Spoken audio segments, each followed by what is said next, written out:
dövlət himni səsləndirilir.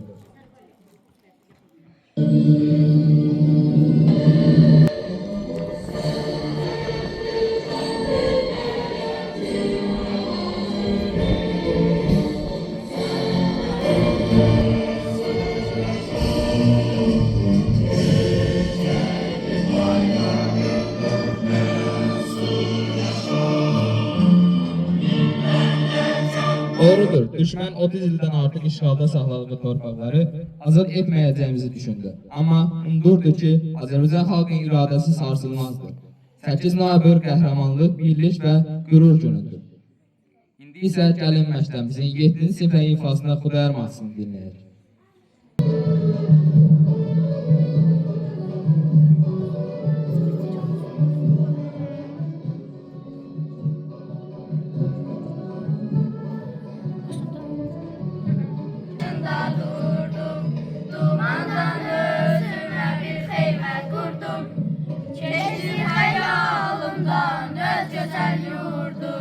Dumanlar başında dastana döndü, dastana döndü.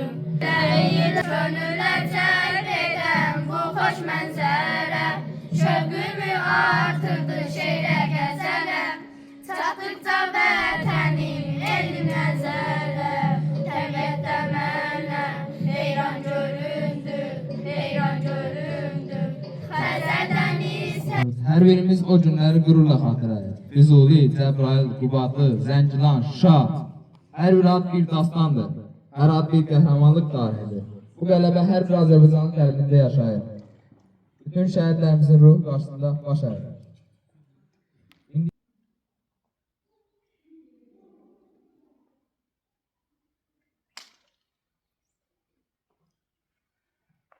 Allah rəhmət eləsin.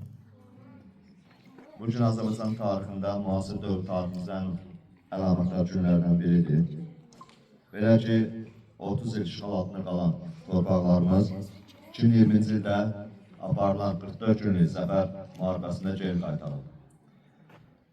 Bu şanlı tariximizin memarı Ali Başkomandan Cənab İlham Əliyev. Beynəlxalq arenada da dəfələrlə Ermənistana xəbərdarlıqlar edən rəhbərimiz düşmən tərəfdən qəti addımlar gözləyirdi, lakin bu baş tutmadı. 30 il ərzində ATƏT qrupu dəfələrlə dırnaqarası səylər göstərsə də, bu heç bir nəticə gətirib çıxartmadı və sonda sözü Azərbaycan əsgəridir, Azərbaycan ordusudur və 44 günlük gedən müharibədə ordumuz, əsgərlərimiz, xalqımız canı qanı bahasına olsa, tarixi əzəli torpaqlarımızı, Qarabağımızı düşmən tapdağından azad elədi. Ən əlamətdar gündür və hər birimizlə sevinirik ki, biz bu günü, bu tarixanı canlı olaraq yaşamışıq. Hər gün qazanılan qələbə, adı edilən kəndlər, qəsəbələr və rayon mərkəzlərinə, şəhərlərə biz şahid olmuşuq. Televiziya vasitəsilə Müzəffər Ali Başkomandan hər gün azad olunan kəndlərin yaşayış məntəqələrin adını çəkirdi və biz bundan fərəhsi duyurduq. Və 1920-ci ildə Azərbaycan Xalq Cümhuriyyəti dövründə deyilən Məhəmməd Əmin Rəsulzadənin dediyi bu məşhur kəlmə bir daha yüksələn bayraq, bir daha eynməz ifadəsi bu gün müasir dövrdə də, tariximizdə də əsas söz olaraq, şüar olaraq qalır. Bu bayraq, bu üçrəngli bayrağımız bu tarix torpaqlarımızda dalğalanır və dalğalanacaq. Və bir daha hər birisi təbrik edirəm və bu əlamətdar gün artıq sabah 8 noyabr tarixində bütün resmi qarasında təntənəli şəkildə qeyd olunacaq və hər birinizə bir daha təbrik edirəm. Sağ olun.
nağıllar, qəhrəmanlıq yola iz salır indi, zəfər namələri yazılır indi.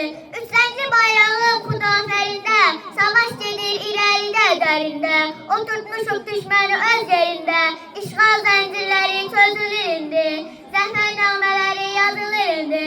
Cəbrayılı Füzulini almışıq, Zəngilanı al dəftərə salmışıq, haqqımızdır deyib yurda durmuşuq, hər qarış qanunla yaz olur indi. Asla basın o torpağa, orada şəhid nəfəsi var, qan qarışmış o palçıqda, sönmüş şəhid həvəsi var.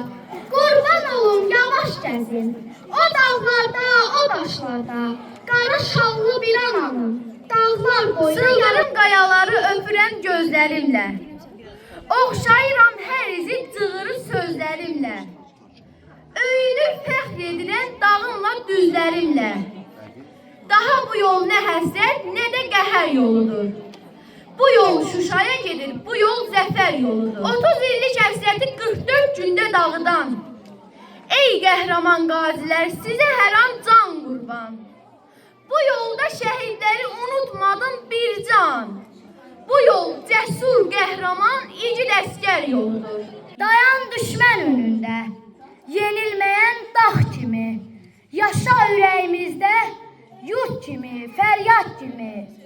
Ucalt səsini ucalt, el sığınsın adına, son qoy hünərinlə, vətənin fəryadına. Sən qələbə soraqlı, xoş müjdəni zəfəri, Azərbaycan əsgəri.